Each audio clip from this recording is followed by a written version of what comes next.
Germany 20वीं सदी 20th century का सबसे डरावना नाम एडोल्फ हिटलर।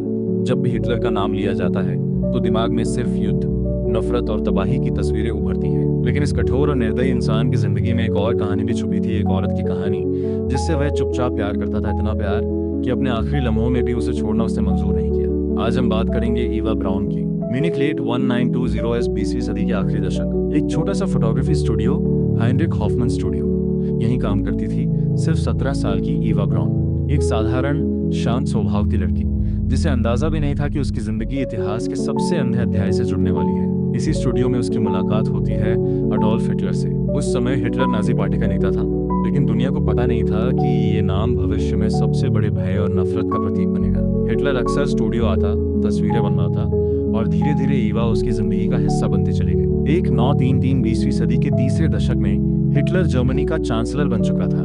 दुनिया उसकी ताकत देख रही थी, लेकिन ईवा ब्राउन अब भी शैडोज में ही थी। ओबरसाल्जबर्ग, बवेरिया, हिटलर का प्राइवेट रेसिडेंस।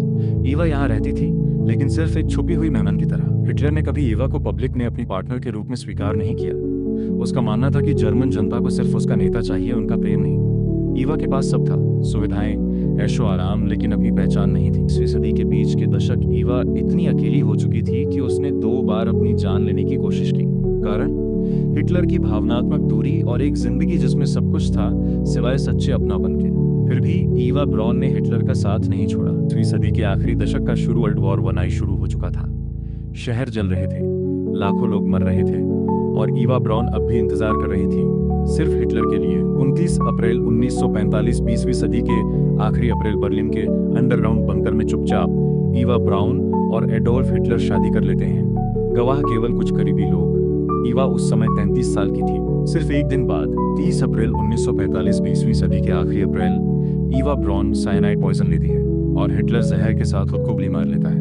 दोनों के शव बंकर के बाहर ले जाकर जला दिए जाते हैं। लेकिन सवाल आज भी जिंदा है, क्या यह सिर्फ हार का डर था या वह प्रेम जो दुनिया के सामने कभी नहीं आ सका? कोई नहीं जानता कि ईवा ब्राउन ने इतना अंधा प्यार क्यों किया, और शायद कोई कभी नहीं जान पाएगा कि उन दोनों ने वास्तव में आत्महत्या क्यों की। क्योंकि कुछ कहानियां इतिहास की किताबों में नहीं मिलती, वे सिर्फ अंधेरे में दफन हो जाती हैं।